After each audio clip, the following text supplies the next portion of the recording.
Hello fellow gamers and welcome back for another review.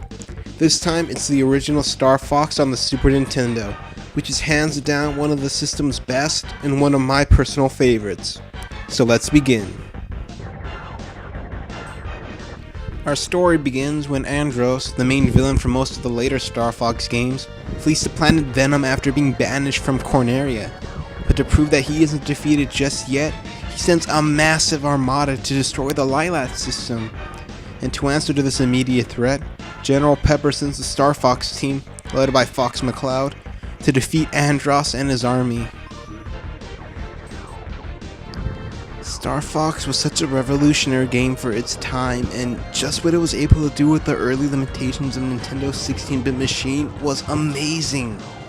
But I'll get to the graphics later on.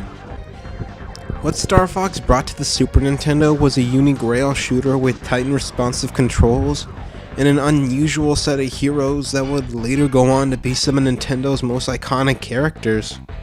The controls are really great for this game, and something that made the game even more impressive for its time was that you actually got to choose your own set of controls by cycling through the 4 different control schemes at the main menu of the game, and you even got to test them out before you start the mission, which wasn't a common feature with most games back then.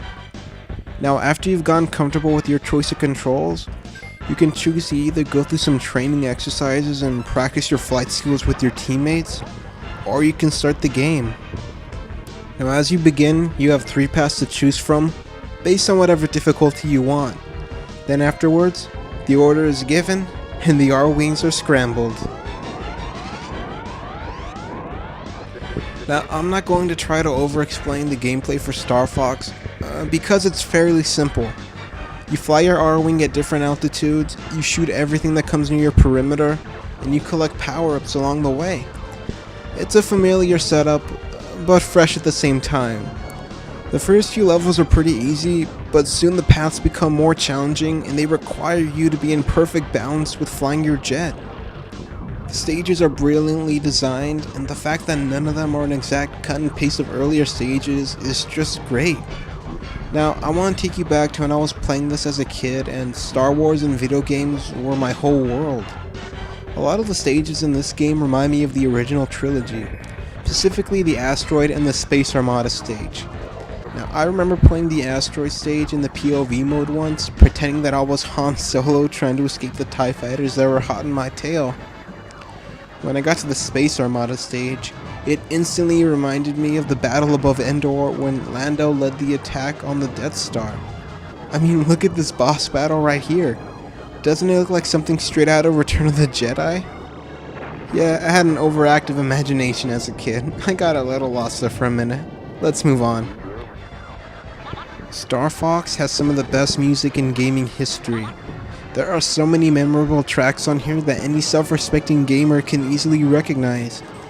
What you've heard so far during this video are some of my favorite tracks from the game. The music for this game was so awesome that it was even carried into some later games in the series. It even made the Super Smash Bros. Melee, another awesome game. Maybe we'll get to that one someday. As you could probably guess, Star Fox was such a huge hit that it was able to gain a huge fan base, and as a result, a few more sequels followed in its place.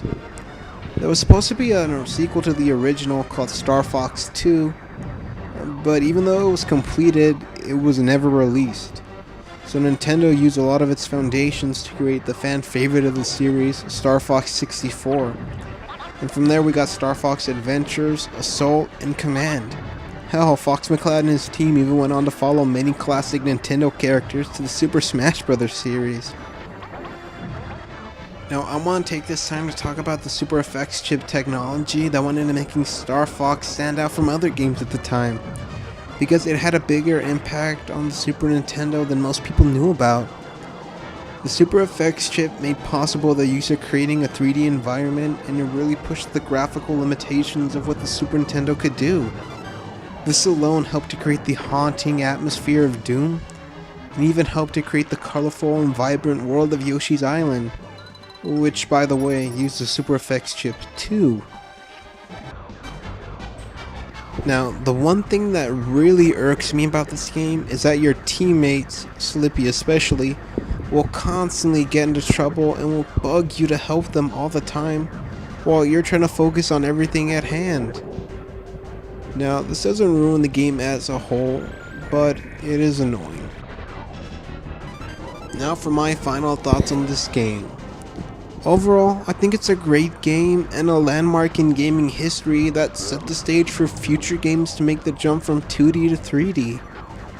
The only tragedy in all this is that Star Fox has yet to be released on the Virtual Console, and the only way to play it is on a cartridge or on an emulator. But if you're a serious gamer, you won't go anywhere near that emulator. But in all seriousness, this game comes highly recommended from me. Again, I had fun playing it, and I hope you had fun watching. Until next time, thanks for watching, and please subscribe.